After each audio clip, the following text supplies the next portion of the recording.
Just remember there are three new institutional structures जो इस authority ने इस act में आगे लेके आया. One is the National Biodiversity Authority, which is based in Chennai.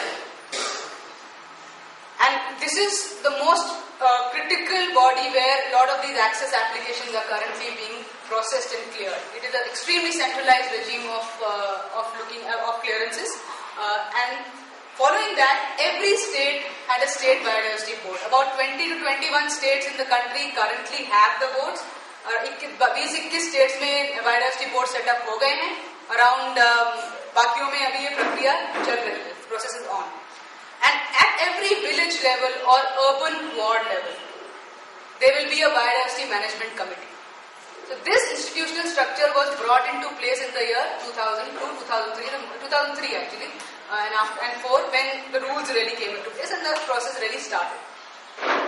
Now, how is this Biological Diversity Act really relevant to all that we've been discussing since morning and the last 2 days you all have attended, and the field level work that you're all engaged with? Main चीज जो शालिनी ने शुरुआत की, she spoke about it, that we are going back to the physical material, the biological material, which becomes the basis for all research in agricultural universities, in pharmaceutical companies. You cannot modify any germplasm without the original germplasm. You need something to start off with. वो gene pool, वो DNA, वो biological material, वो fruit, वो या उससे जुड़ा ज्ञान, the related knowledge is something that you need. And that is where this really comes into practice.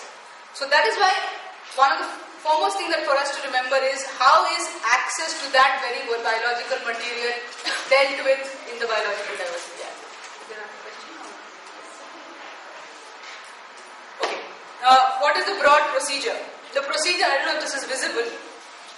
If you are an Indian, if I am an Indian company, Indian corporation, Indian researcher, whatever, I will only need to intimate the State Biodiversity Board. State Biodiversity Board जो है, before I access that biological material, and there is a very tricky clause in the, if you look at it in the Biological Diversity Act, go back and look at it.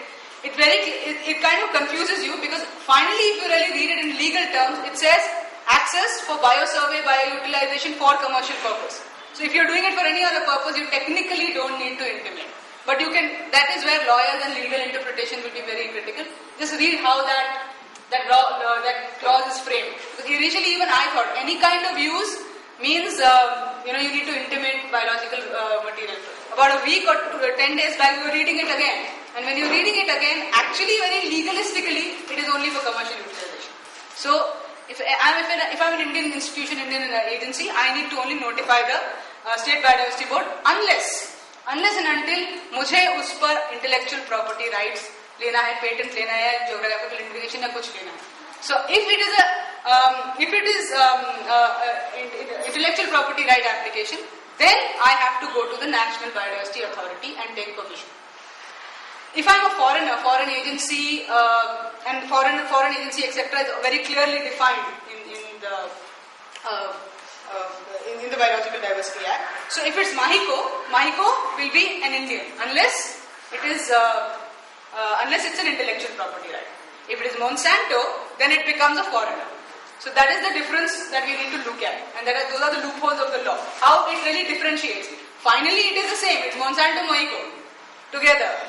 But in the law itself, an Indian can be a front. That is what I'm trying to highlight.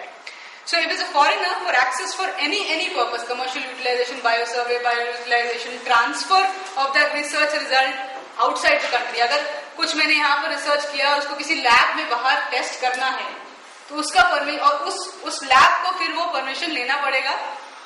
National Biodiversity Authority say that I am actually taking this material from India to test, because it is physical movement of the material outside the country. So so the approval of the NBA. Now in all this, there is another institution called the Biodiversity Management Committee, which is where at the local area where all the biodiversity exists, all the traditional knowledge exists, is the Biodiversity Management Committee at the village level. What role does this Biodiversity Management Committee really have? जो आसपास है, उस जैव विविधता के, where the germplasm is actually being taken. in both these purposes, in both these instances, whether it's Indian or foreign body, the National Biodiversity Authority or the State Biodiversity Board has to consult with the Biodiversity Management Committee. Okay?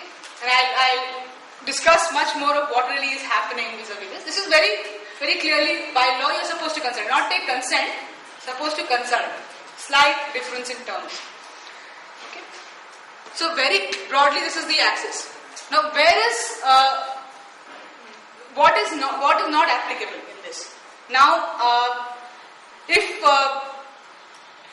so this is this. What is really, it does not apply to is collaborative research projects. In the last 3 days, you must have heard of the Agricultural Biotechnology Support Project, ABSP 2. That is a collaborative research project. Technically, you are not supposed to take, you can go scot-free without taking permissions, without that. Unless, of course, it's an Indian institution which wants to take permission, etc. So, collaborative research projects, unless उसमें IPR की वो है, you are not supposed to. You are supposed to follow a collaborative research guideline, which is linked with the Council for Scientific and Industrial Research.